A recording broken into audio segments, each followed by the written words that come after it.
Hello everybody, back here again for our vlog a day, and today is Monday the 28th, or 29th, I don't know, Monday, I think it's 29th, but went ahead and got this morning, got a few things taken care of, got the car finished, packed up, decided to go run my vending route. I'd went and picked up my supplies earlier, so I didn't have to make the trip back up there, which worked out well, but I kind of screwed off here at the house too long and got a later start than what I really wanted anyway, but it is what it is. So I went and did the route kind of backwards. I went ahead and ran it in a backwards direction. Don't know why, just sometimes I do that.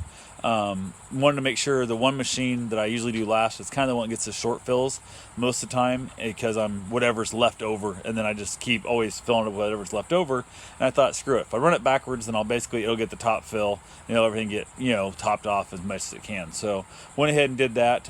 It's the soda machine's still got a bill jamming up once in a while. I don't know. There's somebody there's got like, I don't know, they have like candy in their wallet or what the hell is melting in, but it keeps jamming up off and on. It really is a bit annoying, but the coin mech still works at that point, so that's a good thing. So I just go in there and clean it each time I'm there and keep working and just unjam it. So hopefully I'm gonna try and maybe buy a new one and see if it maybe will make a difference, or a rebuilt one, whichever, and see if that makes a difference. But I'll have to take a look at it and see what it has. So I did go ahead and get my route done. Got to one of the locations that they've moving everybody into new building, and they were going to put my machine back in like staff only area, and it doesn't make any sense to me because the residents basically use it 85% and the staff use it 15%, so it's not worth having it there. And the only reason I was even there to begin with was because the residents wanted it. The staff has one literally in the building next door, so they can walk over anytime. The staff's not allowed over there in that one, so, or the residents aren't allowed over there, so it is what it is. But yeah, I went ahead and stopped in there, checked on that one, emptied it, refilled what it needed. It's not getting nearly the use it was getting, so I'm losing a lot of money every week that it's basically set in a virtually empty building. Went ahead and found out the guy had promised me he'd call me by Wednesday, and we'll see. I don't know. Not hold my breath. It's supposed to have been moved a couple weeks ago, and it just keeps getting pushed back and pushed back. And what's really going to annoy me is I know they're going to come down to the fact that they're like, hey, we need to have this moved by tomorrow at noon, and I'm going to be like, somewhere else. Like, it's going to be one of these things like I'm going to Disney Saturday. They're going to call me on Friday and go, he's got to be moved by tomorrow at noon. I'm like, eat shit. There's nothing I can do for you. So I've been trying to figure out how to move this thing for a couple weeks, and I know they're going to screw me up somehow like that. I know it's going to happen, so it is what it is. But I got the route done, got back here to the house.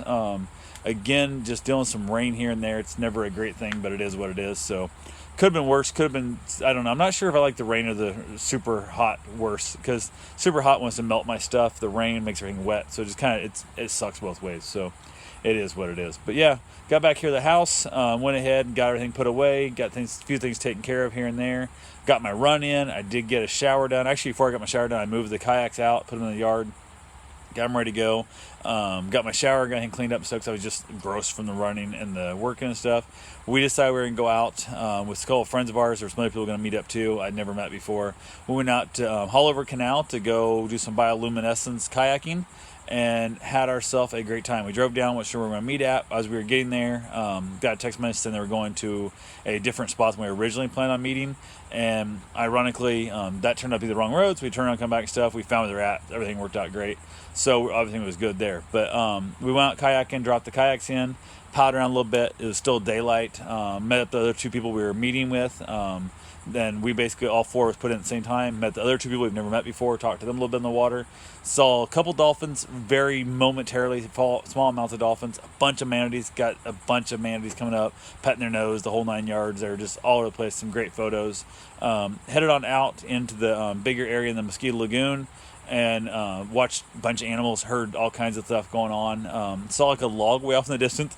We're like, what the hell is that? Couldn't tell if it was a log or what it was. Turned out to be a log. We paddled over to it, and it was basically no big deal. And we were out probably, I don't know, half mile from the bank, and we kind of just stopped drifting. Like, we were like, okay, we got out of the channel, and it was like 3.5 feet deep or so. It was super shallow right there. It was really pretty cool. You could reach your paddle maybe 4 feet deep in spots, and that was kind of interesting and kind of weird feeling that you're a half mile from shore and you can stand up. It's kind of a weird feeling, because normally, like in Iowa, where I'm from, if you're half mile from shore, like it might be 30 feet, 40 feet deep. Like some of our lakes were really deep up there, so it is not that way down here. Nothing is 30, 40 feet deep down here.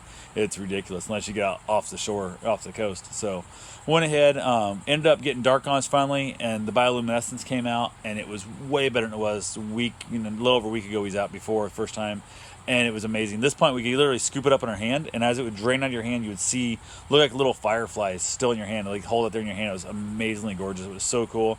We really had a great time with that. We did get a rain come in, which we was a little bit nervous about. We started to smoke a couple cigars, and the rain showed up, and it was really cool. As it first started to rain, it was like water droplets all over the surface. And it was like splashing the color of the bioluminescence everywhere. But then I think the fresh water from the rain like diluted it out. Like it really just it kind of went away. Like it lost its beauty, I guess. It was just really weak at that point. Powdered on a little more, got done with our cigar stuff, headed back in. Ended up giving Kelly my headlamp so she could kind of spot us since she wasn't steering. Steve was driving theirs, tandem kayak, and we were in the separate ones. So I gave her the light, and she spotted a big old gator coming back to the Chinook Canal. So they were all like trying to stay away from it. I paddled right at it. I wanted to see how close I get to the thing and stuff. And at first I was guessing like 5-6 feet. There's one out there already off to about 5 feet or so, but this was not it. This thing was 8+ feet. This thing was a monster. It was his. I mean, he was big. He was real big. I got right near him, and right as I got pretty close to him and stuff, the light went behind me. Like she turned the light so once it wasn't on its eyes anymore, like it saw my shadow, and then it took off from me and splashed, and just the bioluminescence of his tail and its head splashed in the water was gorgeous. It was so cool. Such a cool thing to see that and experience that. It was really neat. So got back, ended up getting out at a different spot than where we got in at on the side of the bank, and couldn't find our truck and his Jeep. We ended up wandering down this way and wandering back that way and back that way, and it was kind of funny. So we kind of had a good laugh with that. We got loaded back up and we headed home, and everything went really, really well. We had a great time.